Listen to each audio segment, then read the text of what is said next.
Hola, entremos al lugar de la parada. ¿Sabías que las tortugas del mar tienen registrado en su cerebro un mapa magnético del lugar terrestre donde nacieron? Y gracias a esto, regresan mucho tiempo y muchos kilómetros de océano después a este mismo punto, a esa playa, para depositar sus huevos en la misma arena.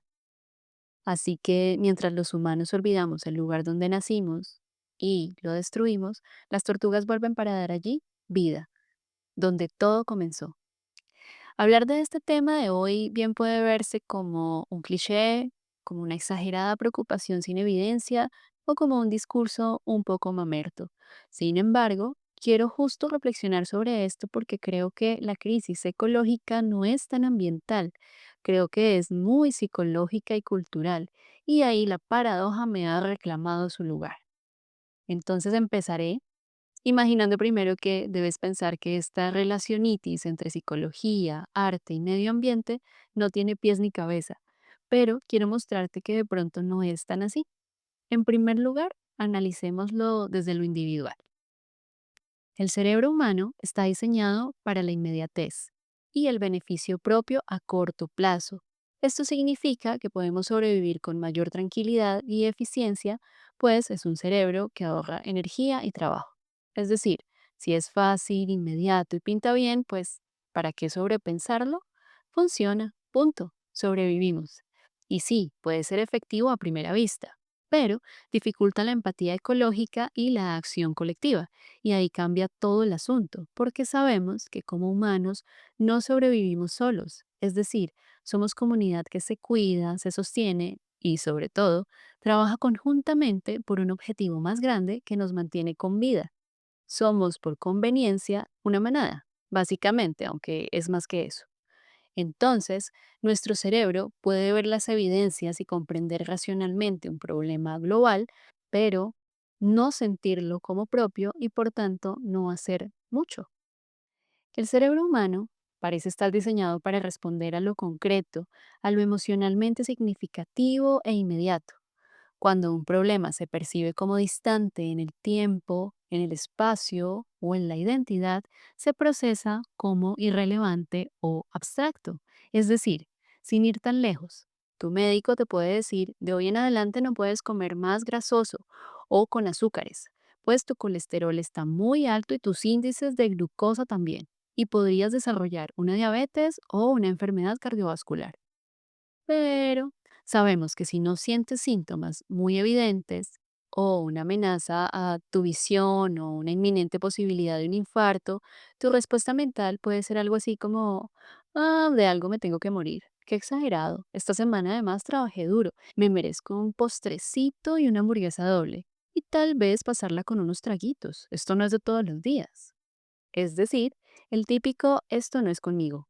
Lo mismo que pasa cuando la noticia no es que un pequeño niño se ha perdido en la ciudad que vivimos y está en peligro, pues es que podría ser un conocido mío, sino que de pronto hay 10.000 niños que fueron desplazados y están lejos de sus familias en algún lugar por la guerra.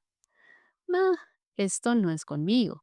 Es decir, que a nuestro cerebro le cuesta visualizar un peligro tan lejano como se sienten las enfermedades que se asocian a la edad o a los malos hábitos del cuidado de la salud, porque la relación en tiempo es distante.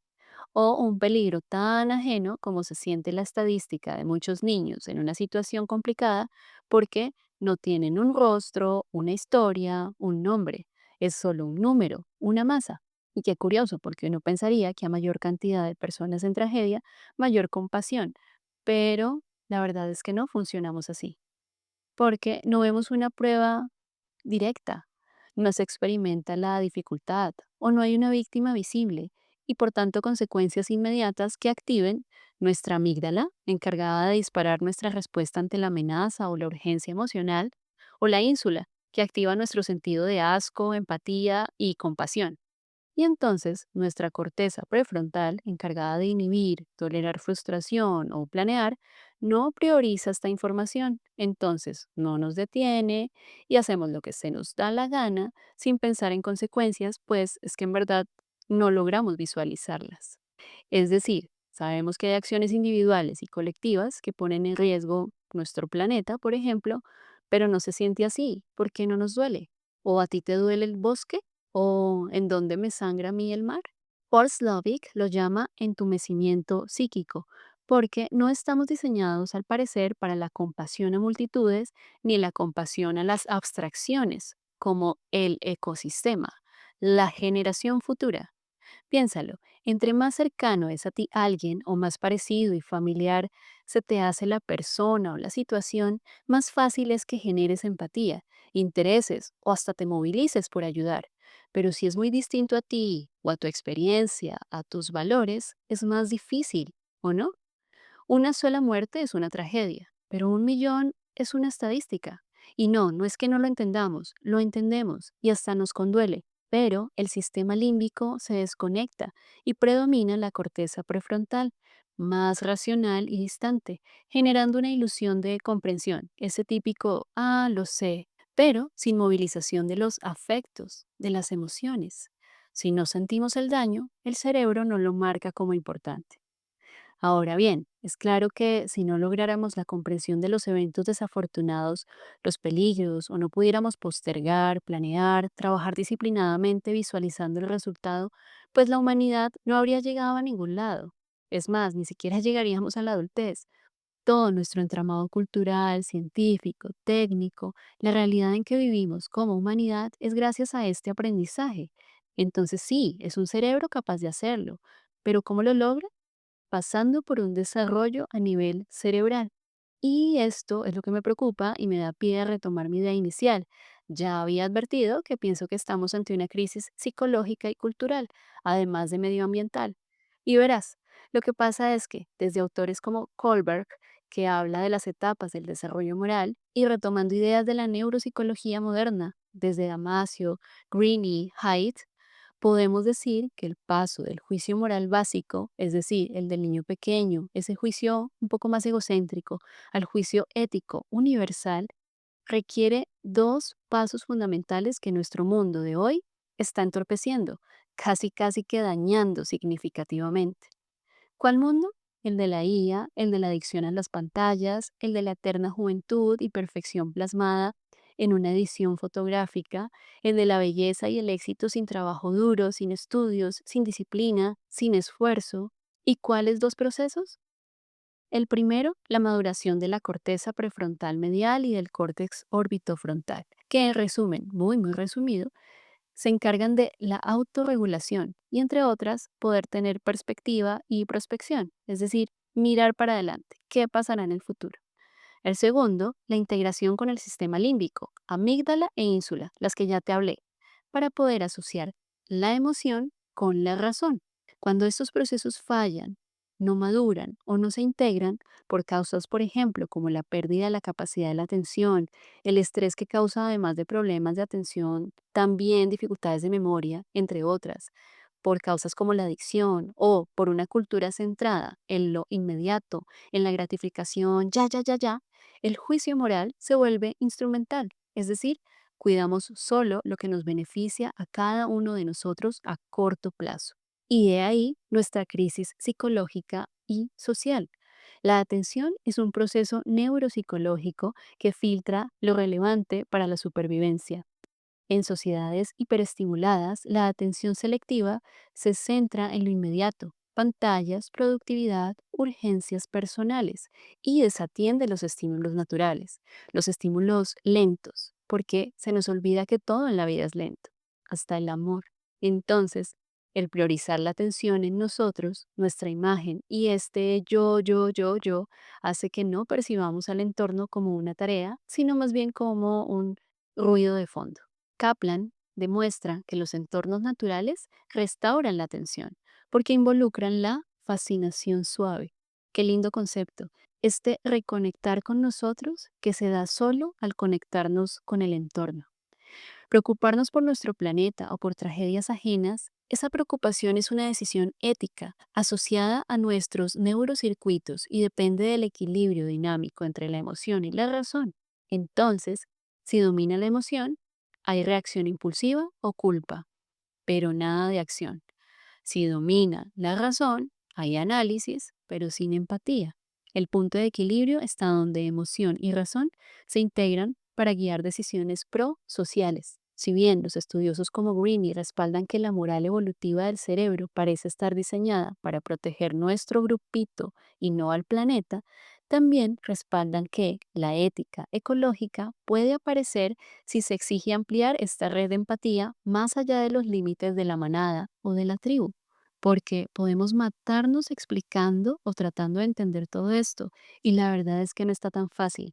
Se sale de nuestra supercomprensión humana que lidera el futuro del planeta por encima de otras especies, pero olvidando que sin emoción no hay cuidado, y si no podemos poner atención no hay empatía, y sin cuidado y empatía, ¿cómo tomaremos una perspectiva ética? Entonces, surge la necesidad de estrategias para entender esta crisis psicológica. ¿Cuáles?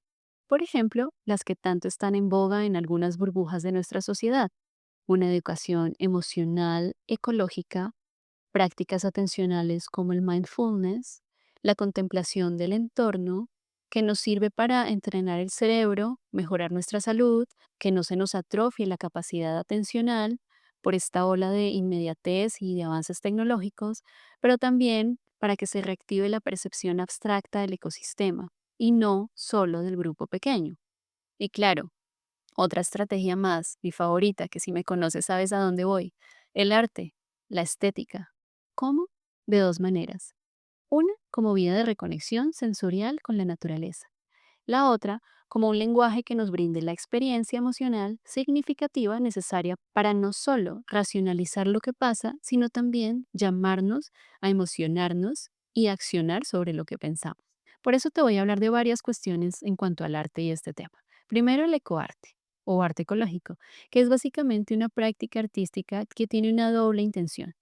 Por un lado, representar, visibilizar y producir reflexiones sobre cuestiones ambientales, biodiversidad, cambio climático, contaminación, en fin. Y por otro lado, actuar como catalizador de expresiones educativas y emocionales que permitan reconectar al ser humano con su entorno natural. Es decir, es un arte que busca impulsar pedagogías en las que las personas no solo contemplen imágenes de la naturaleza, sino que la experimenten, interactúen con ella, la representen y lleguen a reflexiones creativas con proyectos de reciclaje artístico, arte comunitario con residuos, jardines pedagógicos y así, al tiempo que buscan facilitar procesos emocionales como la contemplación, la presencia, la conexión sensorial, la percepción estética del paisaje, experiencias de fascinación suave, que buscan reconectar la atención y así fomentar actitudes éticas como la responsabilidad hacia seres humanos y no humanos, y algo de solidaridad intergeneracional, que, si lo queremos en otros términos, es lo mismo que llamamos política y socioeconómicamente como sostenibilidad. Si te interesa, busca un poco sobre Vasco y Graham. Te dejo la bibliografía en la descripción. Ahora, no solo el arte se asoma de esta manera desde lo pedagógico, tiene otros lugares en los que aparece o le obligan a aparecer desde un foco un poco diferente. Supongo que has visto noticias de activistas en actos de protestas vandálicos, obras y lugares icónicos del arte con performance o actos simples pero cargados de chisme, básicamente para llamar la atención y poder poner este tema en la boca de la gente, pues ya sea un colectivo o un artista lo considera importante de denunciar. Y te aclaro, más allá de apoyar, que me guste o no me guste, la verdad no tengo las competencias para hacer una crítica de este tipo. Pero lo que sí quiero, como siempre, es mostrarte otro punto de vista desde el artista y su búsqueda, ya sea que nos sirva para entender otras perspectivas del mundo o para sobrellevarlas. Me parece que no está de más recordar algunas de estas famosas provocaciones estéticas. Por ejemplo, Just Stop Oil, que es un grupo de activismo climático y de resistencia civil que trata de forzar al gobierno del Reino Unido a detener las nuevas licencias para la extracción del combustible fósil. Ha llevado a cabo varias protestas en museos como arrojar sopas sobre las icónicas obras como los girasoles de Van Gogh o cubrir y pegarse a los marcos de obras como El grito de Edvard Munch con mensajes como no hay arte en un planeta muerto. O por ejemplo, Liberate State, otro colectivo un poco más performático que con su obra Human Cost presentó los efectos de un derrame petrolero con un artista que se cubrió con una sustancia que emulaba el petróleo. Y sí, estos son algunos ejemplos solamente y te preguntarás, pero bueno, ¿y qué? ¿Por qué estos espacios museísticos? ¿A dónde van con esto? Bueno, pues los museos representan un patrimonio cultural, una memoria colectiva, una especie de prestigio simbólico de las naciones, de la humanidad, y atacar o intervenir en un museo provoca disonancias, incomodidad. Además, el arte no se puede defender, por decirlo así, igual que el planeta, aunque el arte sí, claramente, llama nuestra atención mediática y salimos a defender a capa y espada nuestros territorios ocupados por nuestras cosas importantes. Y entonces es cuando se devela que el patrimonio cultural parece valer más que el patrimonio natural. Y esa es una de las lecciones que creo que pretenden plantear estos artistas o en otros casos activistas, porque además de buscar movilizar emociones con sus mensajes y metáforas, el fondo de lo que nos muestran, buscan enojarnos, desconcertarnos, fastidiarnos y claro, empujar a la reflexión ética. Ahora, que si lo consiguen o no, que si conversamos y reflexionamos, no lo sé. Pero involucrando el arte, ya no desde lo vandálico o el acting, te quiero nombrar a otros artistas que trabajan algo llamado land art. Ellos afirman que el arte no es algo separado de la naturaleza, sino más bien una extensión de ella. Por eso, su arte busca obligarnos a observar con más atención el mundo que nos rodea. De este modo, quieren empujarnos a valorar la belleza de lo transitorio, de lo efímero. Y es muy bonito, porque si quieres ver sus obras, tendrías que estar presente en medio de la naturaleza o buscar fotografías que han usado para documentar su creación y al tiempo el deterioro de su obra, porque desaparece rápidamente. Busca un poco sobre artistas como Patricia Johansson, Agnes Denes o Isamu Noguchi, y les parecerá curioso que de pronto ahora mismo en la sala de su casa, en la mesa de centro, esa minimal que les gusta tanto y que consideran tan alejada de este tema, se encuentra la inspiración de estas ideas revolucionarias de querer acercarnos a la armonía de las líneas y formas de la naturaleza para sensibilizarnos.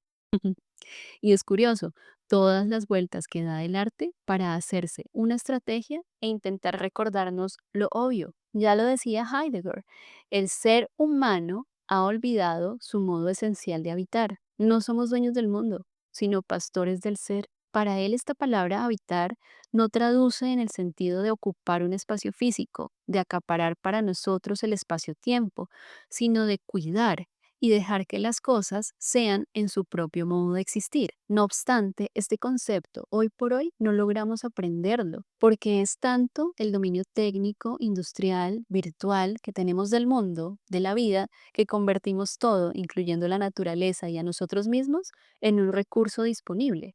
No cuidamos a los otros o al entorno como seres frente al mundo de una manera atenta y responsable. Y sí, a este punto dirás, ay, esta charla está muy rosadita, este tema y el cuidado por el otro, bla, bla, bla, pero un momento, la ética de una civilización tecnológica como la que tenemos donde el poder humano sobre la naturaleza ha superado los límites de la responsabilidad tradicional, amerita, sí o sí, incluso desde el mismo egoísmo que nos amarra a querer sobrevivir, que nuestras acciones sean compatibles con la permanencia de la vida humana sobre la Tierra. Es obvio. Y es que retomando un poco a Hans Johans, la empatía no es un favor, no es un acto de mero amor rosadito y de hippies, es también una exigencia de sobrevivencia, una empatía intergeneracional, una empatía anticipatoria y ecológica. No es solo una conciencia moral que actúa por compasión, sino también por prevención, hasta por estrategia. Entonces, desde la neuropsicología, el cuidado implica activar las redes cerebrales de la empatía, la atención y la prospección.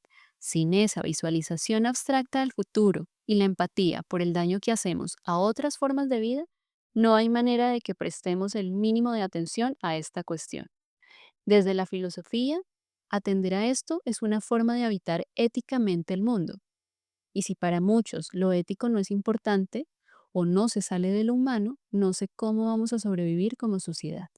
Desde el arte se crean estrategias para forzar a que la razón se encuentre con la emoción y así identifiquemos un poco más cerquita, un poco más nuestra, esa sensación de dolor de lo abstracto, como una prueba del por qué debería movilizarnos más que al planeta le duela nuestra existencia. Y desde el lugar de la paradoja, me quedo analizando cómo hará la ecología para que a pesar de sus hallazgos racionales, que bien nos dan a conocer a través de la lógica, nos ayuden a poner esta información en un lugar un poco más emocional, porque creo que queda claro que este cerebro, que en lo inmediato gusta de ser ahorrativo y vivir al momento presente para sobrevivir cómodamente, solo logrará sobrevivir en el tiempo si se exige un poco más, si se entrena para sobrevivir a él mismo y sus avances tecnológicos adormecedores, y también si entiende y atiende que, aunque el futuro está en el futuro, no sobreviviremos